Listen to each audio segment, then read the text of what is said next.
DJ Durkin was non-committal on who would start Saturday, but did they tip their hand today?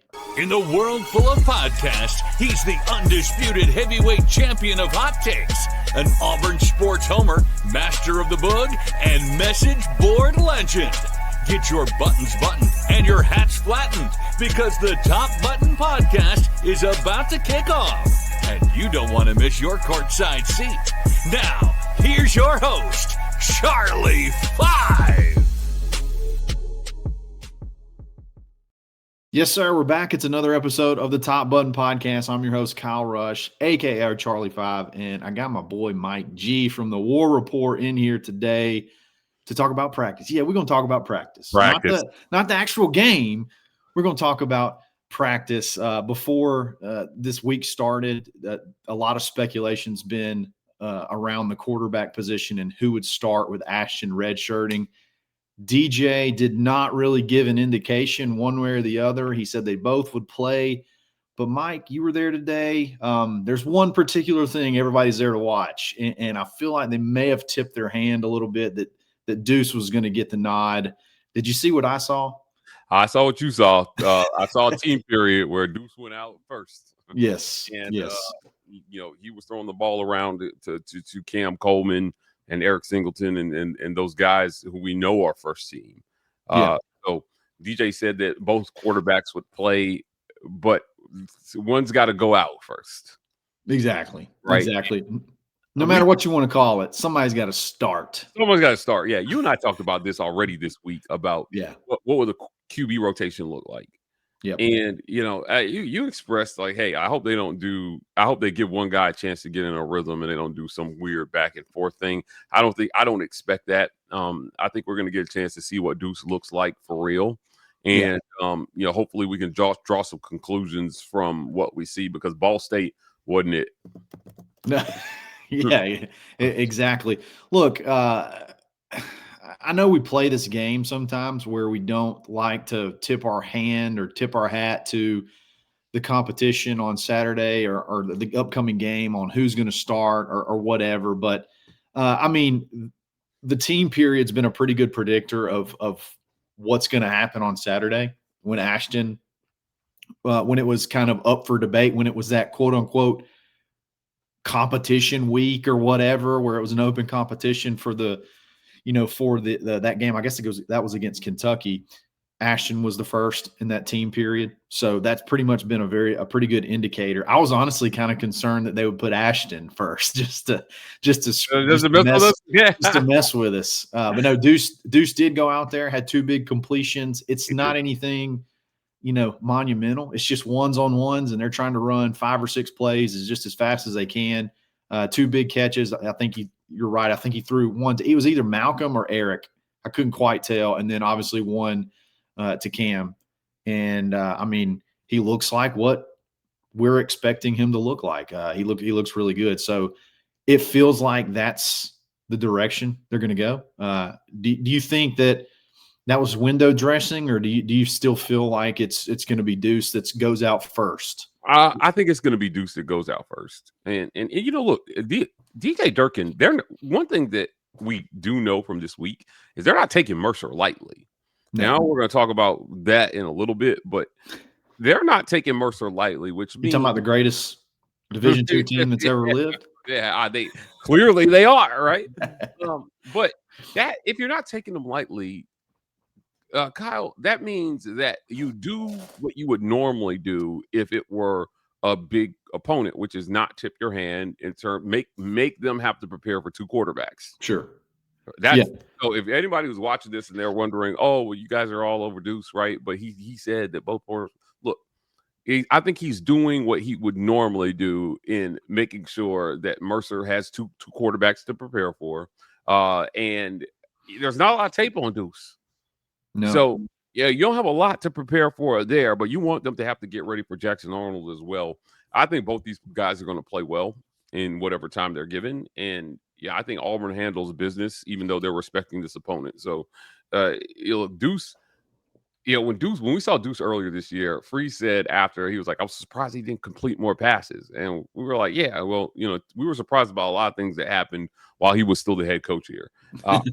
And subsequently, we were surprised at how differently it could look with just a change in the play callers. So exactly. That was very surprising. Why not believe that same positive effect? Because remember, Hugh started Ashton as well, too. And he looked great. So, Right. when they put a plan in place for Ashton early in the week, where, they announced him the starter on Wednesday, but that Monday, remember, it wasn't like there was nothing definitive out there that Ashton was starting. No. So I expect the same here. I expect to see the same sort of kind of revival in Deuce Knight that we saw in Ashton Daniels, here under Derek Nixon and these guys. So what do you think? I got two questions for you. Number one, what do you think is like the ideal scenario for Saturday when you're talking about if you're going to quote unquote play both guys? What is the most ideal scenario? Like if you could write the script, how do you want to see it play out that you get the most out of that game? Deuce gets 2.5 quarters. 2.5 quarters. So middle of the third. Hopefully you've put them away enough where you can. Yeah. Deuce gets 2.5 quarters. He throws for minimum 250 yards and a few touchdowns, and you got enough there to be able to say, all right, let's keep him healthy. Let's not get him hurt on some stupid here in a game that really doesn't matter, and that you should win. And let's put Jackson in, and let's keep him sharp, because come Iron Bowl, you just never know. You want to have all your quarterbacks available just in case. And I think that's the best case.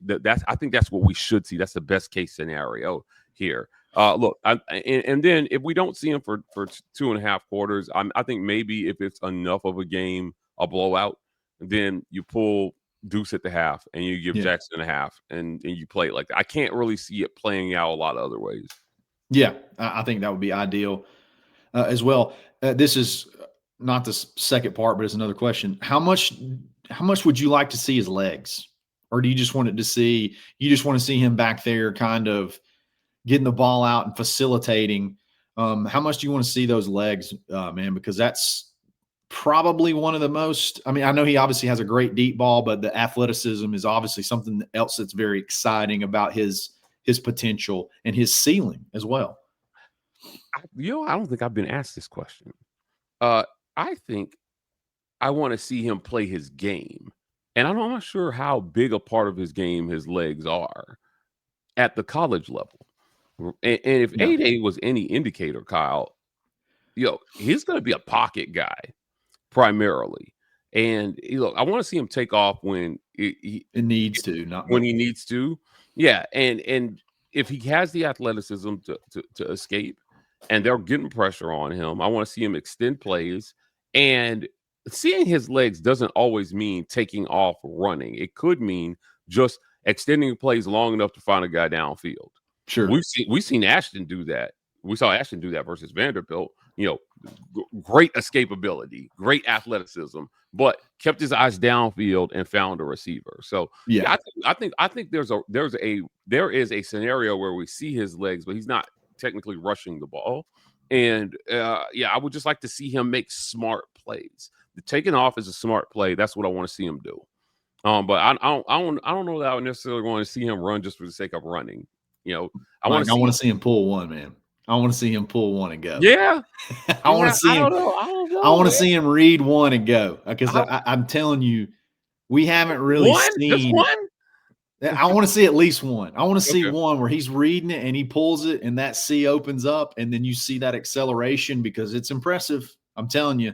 Yeah. It's impressive. I think that if we get a chance to see that, great. I want to see him find Cam Coleman a lot.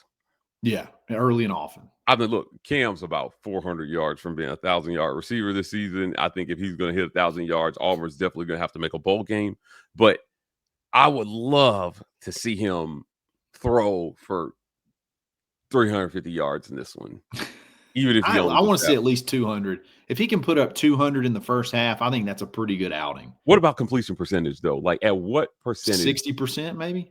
Yeah, Give me 60% or more. yeah. And I'd be happy. Land him 66 to 68%. I would be happy.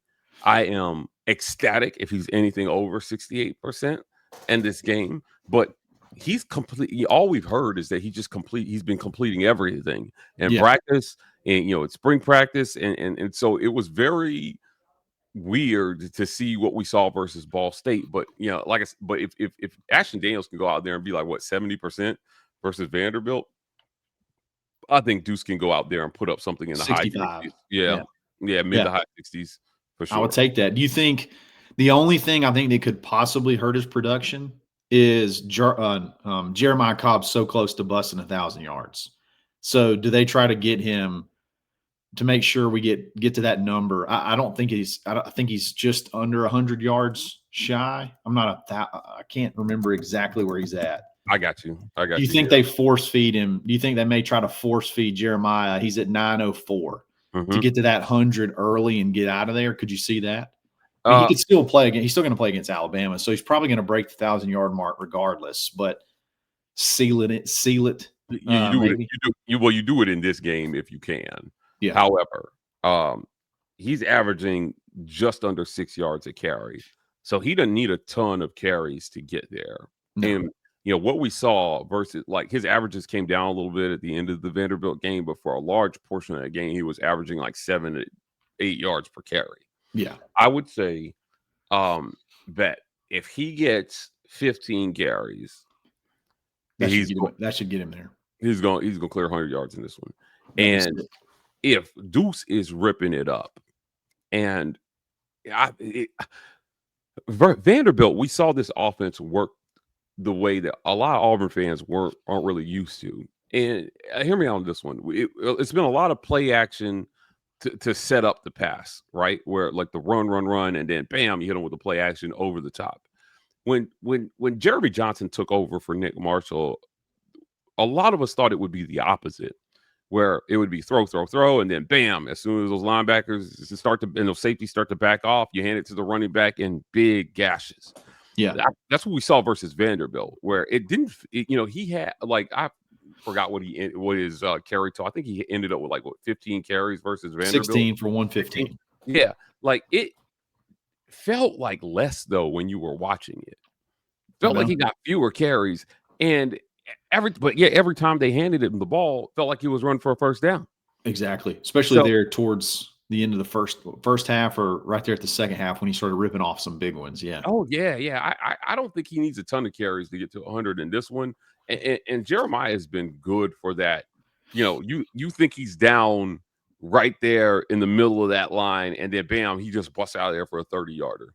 Yep, absolutely. So I could see him getting 100 yards on 10 carries in this one. I mean, look, if Deuce is completing passes and they can't load the box up against the run, Jeremiah is going to have a big day in the first half and then sit. Absolutely. And we see Mapson. Maybe we see a little Darrell Robinson now that he's back. But yeah, I'm looking forward to seeing it. I think Jeremiah eats no matter what. Let's go. I'm down. I'm going to talk injuries here. There's a couple of injury updates we want to go over. But before we do that, I'm going to give a quick shout out to me, with Kyle Rush with Keller Williams Real Estate, part of Legacy Property Group. Email me at kylerush@kw.com if you're looking to invest in the Auburn or Opelika area, or you just want to move here, or you're looking to build here, or hey, you need to sell and get out of here. I can help you. I'd love to help you and your family find your dream home or find that right investment property.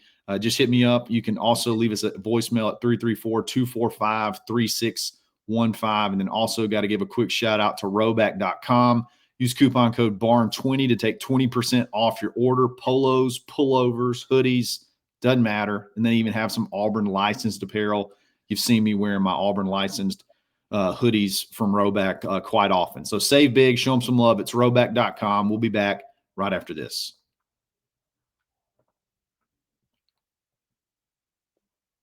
Few injuries we need to talk about, Mike.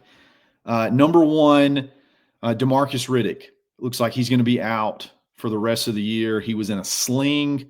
Asked a couple of guys. I think he had a labrum issue that he had surgically repaired. So he's probably shutting it down. Not probably. He's out for the rest of the year. So question about DeMarcus.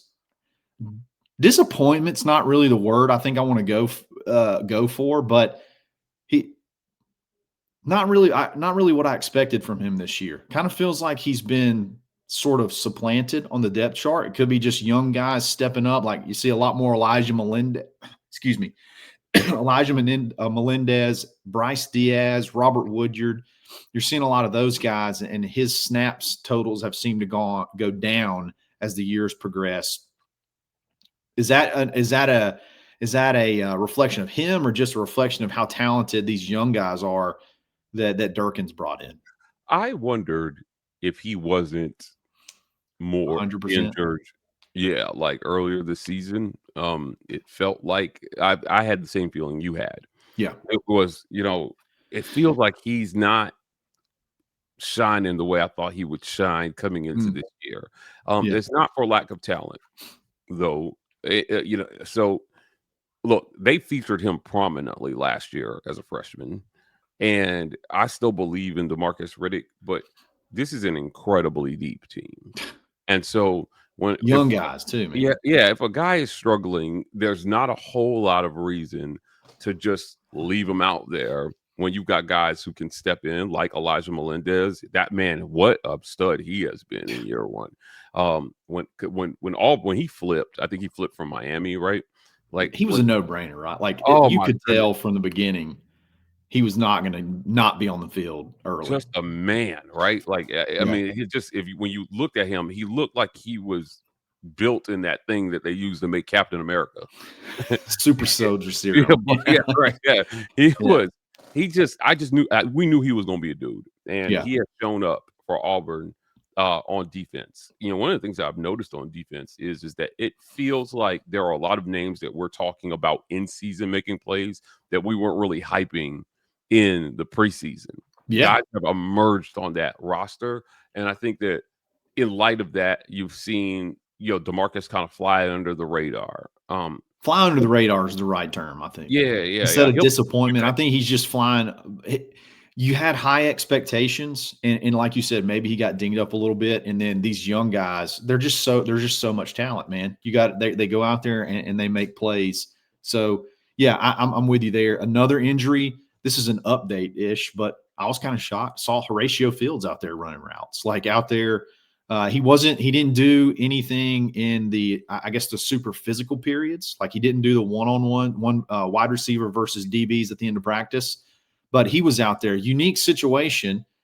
He's only played 4 games. So I kind of forget about him sometimes, but he could be a guy that comes back next year.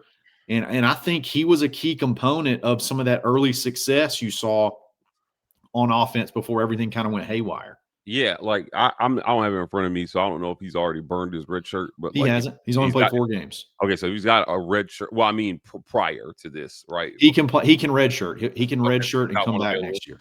Yeah, if he's got one available, man, look, I'm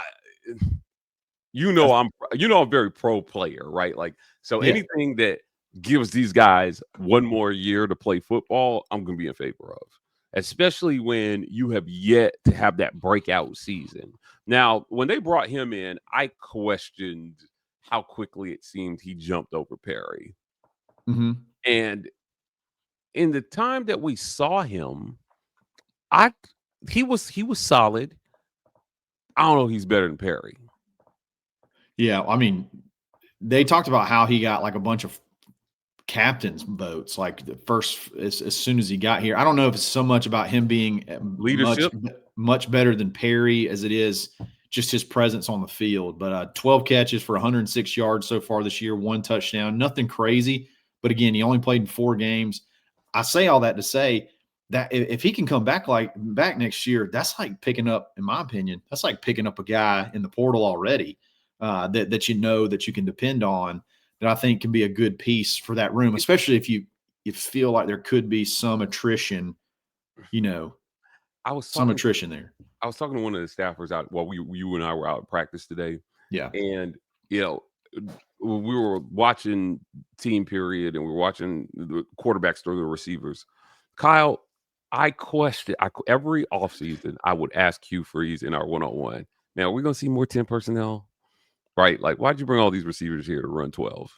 Yeah, And, Auburn did a little bit more 11 this year, but still they ran more 12 personnel than I would have liked to see, especially given the state of tight end play on the Plains. seriously. So I feel like if Horatio comes back, my question is there going to be enough ball to go around? Now we may lose a guy or two to the portal with the coaching change. Right. But John Cohen talked about how much money, and Hugh Freeze talked about this too, Auburn spent making sure that nobody in that wide receiver room left. And they succeeded. They're not ready to throw away that investment just yet. Yeah. So I expect that a plan is going to be put in place to, depending on who the coach is, to bring in an OC that will feature a system that will get all these guys on the field. Sure. And how about just a malleable system, a system that can fit to the personnel? Like you can take the personnel that you're given, instead of saying like, okay, we got a bunch of wide receivers, let's go get Jake Spavital from Baylor who throws it, 50 times a game. Like I would love Spav, but like, is that the route you have to go? Or like, surely there's guys out there that their system can be a little bit more flexible than just one or the other. Versus Vanderbilt. Yeah, exactly. You threw it 44 times, but you ran it 36 times. Yeah. Now, mind you, the game went to overtime, so the play, the Auburn ran 8 plays. That number's a tiny bit inflated, but I think it's what we saw versus Vanderbilt. That's what you're looking for. That's right. The system you're looking for. Yeah. When it's working, it's working. You ran the ball a good. Who on offense complained about not getting the ball versus Vanderbilt? Who had a complaint? Nobody. You got the ball to everybody, including your running back. So you checked every box. Yeah, I'm with you. I think that let's get a system in here that is truly adaptable to the type of personnel you have, whether it's a pocket passer or a dual threat quarterback, whether your talent exists at tight end or wide receiver. It just felt like such a crime that you went wide receiver heavy in recruiting, and then you rolled a system out there that didn't feature all your wide receivers. Yeah, it's a head scratcher. So that worked, and then all of a sudden worked in 1 week. It's kind of yeah. So if Horatio comes back, are you going to be able to get him the ball enough? Is there going to be enough ball to go around in whatever system Auburn goes to? And that's the question that I have, because, like I said, it felt like such an either or conversation when it came to Horatio Fields or Perry Thompson, Cam Coleman, or this guy Eric Singleton, or that guy. And I'm like, why not just get them all on the field? Let's see it. Yeah, I mean, it's crazy how that seemed to work when you actually tried it. It seemed to actually work. Mike, I gotta say, I'm pretty tired of hearing about this Mercer deal. Should be a nail biter. Like we're playing like this FCS juggernaut. Are you buying into this hype? No, I'm not. Respect the opponent. Respect the opponent. Yeah, right. Prepare like it's Alabama. Yeah. Prepare like it's Georgia. Prepare like it's any other team that you want to beat really badly. But no, man. I the same way Auburn went into Baylor, and I called that game 38-21. And everyone was in my comments that week saying, "You think Auburn's going to score 38 points, Mike G?" And I said, it's a combination of two things. Number one, Auburn is that talented. Number two, Auburn was that much more talented than Baylor. Yeah, exactly. And look at their season, man. Like, look, they're having just as bad time as we are, for sure. Just without the top 5 over, toughest schedule.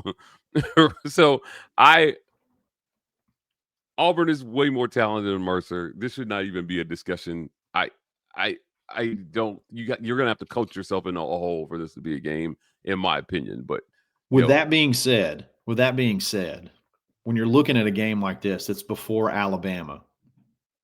How much do you think how much, if any, focus do you think this week could be looking ahead?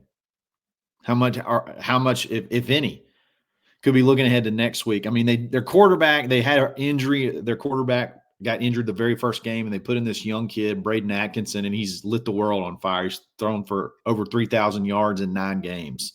Mm-hmm. So they can score some points. You know what I mean? Their defense in that division is just so, but they can score some points. So, like, how much are you looking ahead at all, or if any? How much is Auburn looking ahead? Yeah, how much do you think, if any, would Auburn be looking ahead to next week? Because I mean, next week's obviously really important. Not under DJ Durkin, not at all. None. Do you think if they did that, they did it last week? 100%. Yeah. I think that you definitely were watching Bama film, and you started maybe doing some installs for that game. But they're not looking ahead at all. The bye week came at a great time for Durkin. Yeah, I think we can both agree. Like, he could not have picked a better time for a bye week. You got to test yourself. You rolled right into Vanderbilt, and now you had 2 weeks to prepare. Deuce potentially the start versus Mercer, and you get to sit Ashton, and everybody gets a couple weeks to get healthy, and then you go into the Iron Bowl with your hair on fire. Kyle, this promises to be the craziest Iron Bowl I think it's gonna be good. Ever seen. It's gonna be electric, man. Mm-hmm, That night game adds a whole new element. So, but we got to get past the vaunted Mercer. What are they? The Bears. We got to get past the Mercer Bears first, who are just they're dragon slayers. They just take down everybody. So we'll see what happens. Mike, it's good to see you today. Tell everybody how they can find you and support you. You guys know the deal. Head on over to the War Rapport on YouTube. Subscribe. Become a patron. We've got lots of great game day content for you guys that you'll enjoy. So when you're done with the barn, come on over to us, and we'd love all the content. Yeah, share the game day experience with us over at the barn. Follow us at the War Rapport on every social media platform. Follow me at Mike Gittens on Twitter, at Mike Gittens _ on Instagram. Absolutely. Tell us what you think in the comments, and we'll be talking again soon. It's another episode of the Top Button Podcast. Stay buttoned. Thanks for listening, and drive home safely.